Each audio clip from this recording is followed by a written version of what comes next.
What's going on, everybody? Welcome to another segment of Mad News. I'm your host, Madcrownxox, and we got a lot of stuff to discuss, so let's get right into it. As we all know, the Oscars is just very infamous with everybody, especially the anime community. But this one just really takes the cake. After having a lot of good animes like A Silent Voice in this corner of the world coming out, and of course another Studio Ghibli movie that as well come out, something to do with Silent Witch, none of them got an award. None of them did. We have Boss Baby, and of course we have Coco, which is understandable, but even breadwinners. But why Boss Baby? You're telling me in these awards, in the Oscars, you can have Boss Baby, but you can't have A Silent Voice or In This Corner of the World, which is my most favorite of the year, is In This Corner of the World. I really did enjoy it. I love the main character a lot. Especially how I could really relate to her, especially her being a left-handed person, how she draw, or how she was just completely dense in the world she was around her and stuff like that. Or how she let others decide her choices. I could really relate to that character, so it really sucked to see that none of these movies got nominated at all, and it sucks.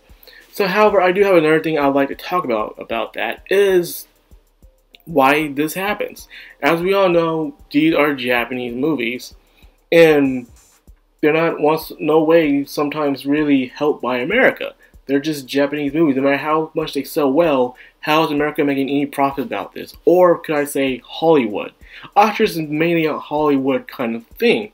So something like Boss Baby and Coco coming from Disney, and forgot where Boss Baby comes from, I think Disney too.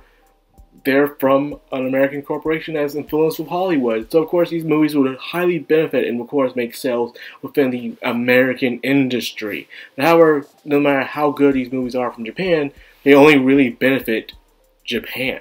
The sales, no matter how much sales you make, they all really go to Japan. So of course America is not going to really consider much of these movies because they really have nothing to do with it. If that was the case, what if other countries start making really good movies? Will they also be contenders for Oscar winners? We don't know. But that's all I got on that. I don't know much about Oscars, anything like that. I just know that it's run by really very old people who probably don't know much about the modern world as they think they do. But that's all I'm going to say about that topic. Just let me know what you guys feel about that. Because, I don't know, Oscars, I don't really care much for the Oscars. But I did care about how some very important actors never did get Oscars for years. I guess it's a thing that you really have to be well tied into to get something. And if you see something like that, in my opinion, it's not fair. But that's all I got for that, because I know nothing else about that besides the Oscars. Just tell me what you guys think about it. Other than that, VIZ Media is now licensing the RWBY manga. That's right. A couple, I believe, like 2 years ago, Young Jump released the first volume of RWBY in this manga. I was really excited about that, and I was reviewing it. However, I wasn't really that much into it because it was telling about stuff we already knew, except for when it came to Wise's situation. Other than that, the manga itself only has one volume, and despite how interesting it came out in November of 2015. I still wasn't interested as the days go on with the manga. First of all, it took forever to release, but when it did release, there was not much detail or much work put into the manga itself, so therefore I was very not that impressed as I was in the beginning. I was excited for it, it was hype, but after that, the hype kind of died down as further and further got into manga. I was hoping it would be something else, but I guess it's not. They could have done a lot of side stories or anything like that, but they didn't. They were just doing most of the time background things that were related to the RWBY trailers. And of course, there's a big speculation saying how this was not canon towards the original story, but it actually was. I don't know why that was even a argument in the first place, but yes, the RWBY Anthology manga is, of course, canon to the actual story. So if you're interested, go on the VIZ Media website and go check it out. Who knows? I have seen some of my friends who've already bought the manga and they enjoy it, and I'm kind of glad they did because I did. That's all I got for that. And also in other news, we also have the Full Metal Alchemist live-action movie. It's going to be premiering on Netflix on February 19th. Holy snap, that's pretty much a month away.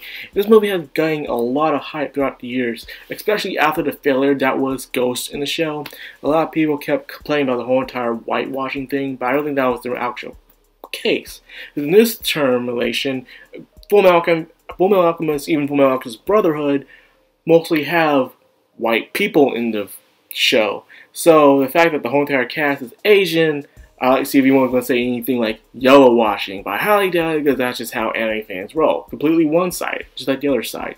Well, anyways, it's going to appear on Netflix on February 19th, and I am actually excited about that. The question is how people are going to watch this movie. Are they going to watch it in Japanese subs, or is it going to be in some English dub titles? I hope there will be no dubbing for this.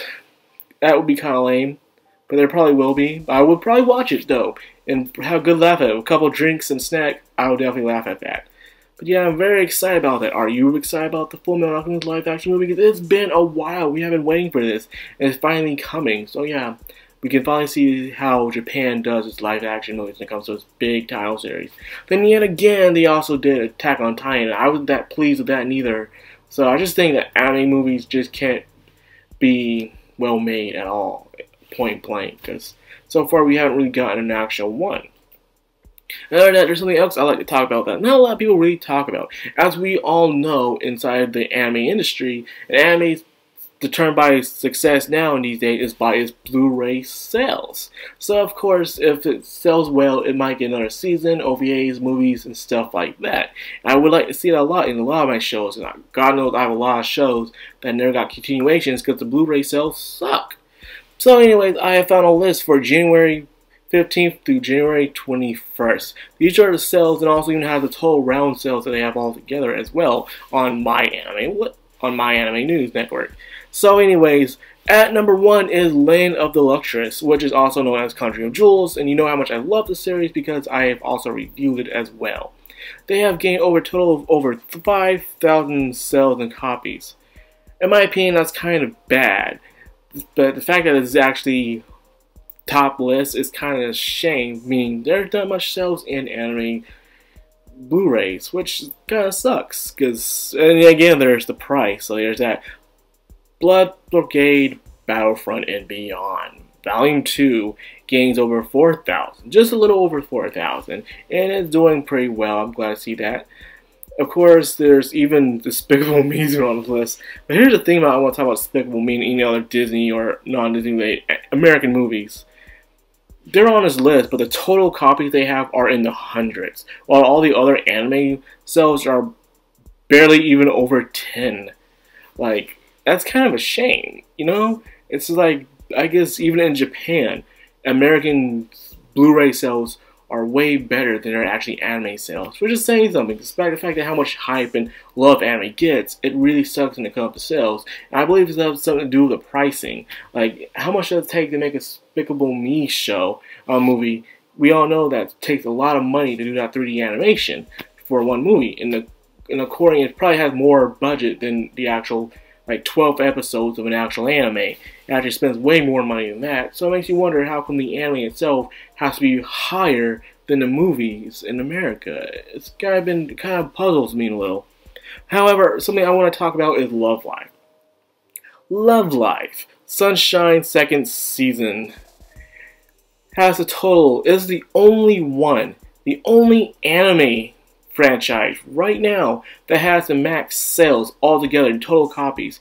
It has a total of almost 58,000 copies sold. Here's the thing though, I always want to talk about Love Live. And I know this off topic is a movie news thing, but here we go. A lot of people, there's a big giant love-hate thing. Japan loves Love Live. I love Love Live. And of course, a few people in America love Love Live. And however, in the American anime community, a lot of people seem to dish on it, saying how bad, or it's just cancer, but they never explain why it's bad. But then again, you have got these Blu-ray sales and the other kind of sales as well. And of course, ratings is always extremely high. It's always the highest among majority of the anime community. So despite the fact that everyone hates on the show so much, it makes you wonder if maybe they're hating on the show just because of the joke, because of the meme, or they're secretly watching it without no one knowing it. That's what I believe, because their total numbers are outrageous compared to the others, and all the grand totals of other animes that came out last season don't even compare to the amounts of Love Live is. And I'm looking at the list right now. The highest that any anime disc has ever made next to Love Live is nowhere a little over almost to 8,000. And that's only single digits when it comes to the thousands numbers, which is a shame because Love Live is in the double digits and going on nearly 58 and on up, probably towards freaking 60 60,000. Yeah, 60,000. That's freaking amazing. And I'm just saying, that's just a little rant I want to get off my shoulder. I stayed on that topic too long, so please forgive me. But let's get on to the next news. We also have a little manga I have been reading for a while, and I'm very excited for it to come out, but yet puzzled at the same time. Madcrownxox site Anime has revealed its cast, song, and artist, and it will be debuted in April. Yes, I'm excited for April. A lot of good anime coming out in April. As you can see, I'm not reviewing anything for this season because I'm not that interested, but however, April can never fail me. April anime as well as, well, I'm saying April anime, I mean spring anime. Spring anime just as much as fall anime never fails. Those are seems the only two seasons where anime is at its best. And seeing how Madcrownxox site is going to be one of those animes, which I will be reviewing, I can't wait to do it. However, I'm a bit off that because it's only going to have 12 episodes. So this is not going to end off. Either it's going to have an anime original ending, or it's going to have a continuation and where you have to go read the manga, something like that. I'm hoping for an anime original ending. This is the one where I'm hoping for it because the writer himself is taking forever when it comes to the series. It's ridiculous. But I'm still excited for it. It will come out in April, just like any other anime. I'm excited for it. It's going to be amazing. And finally, a little something for the gamer fans. As we all know, shoes are expensive, especially from the NBA. NBA All-Star Paul George's new Knicks will get you in the game, everybody. It's a brand new PlayStation colorway of shoe. I mean, I looked at these shoes, they look pretty nice, and I believe the total price of these shoes will be $110. Let's say, people, I have never spent more than $100 on one pair of shoes ever in my life. People always look at me and say, wow, you got some nice shoes, man. But never in my life do they know that I've always found a way to bargain to get my shoes, despite how nice they look. I have never spent, but the way these shoes look, the first time in my life, I actually might get myself these shoes. Like, my goodness, they look pretty nice. And of course, you can find a YouTube video somewhere. Look up NBA All-Star PlayStation shoes. You will find it. It looks very nice, and I'm actually. It comes out February 10th. $110. I'll probably get them. I have to save up some money, dig in, see any untaken care of bills, and heck, man, knowing these shoes are probably going to be sold out the day they land. So yeah, I'm definitely going to buy these shoes. I'm excited for it. Here's a little something for you guys. If you are interested in PlayStation shoes, or interested in any anime that's coming out in the spring, or you're excited for Fullmetal Alchemist live action movie coming to Netflix, my goodness, a lot of good stuff's coming to us. 2018 may be crappy when it comes to everything else, but when it comes to anime and games, it is looking very bright. So anyway, that's all I got for the news today. I hope you guys enjoyed this video. If you did, please leave a like, comment, subscribe, and make sure you also hit the bell link. I've noticed a lot of people haven't been able to really watch the video when they want to, because it hasn't really popped up on their notifications that much. So if you would like to see more of me, all you do is click that bell at the bottom of the video, and you will see me every time I upload. This is Madime, sign out.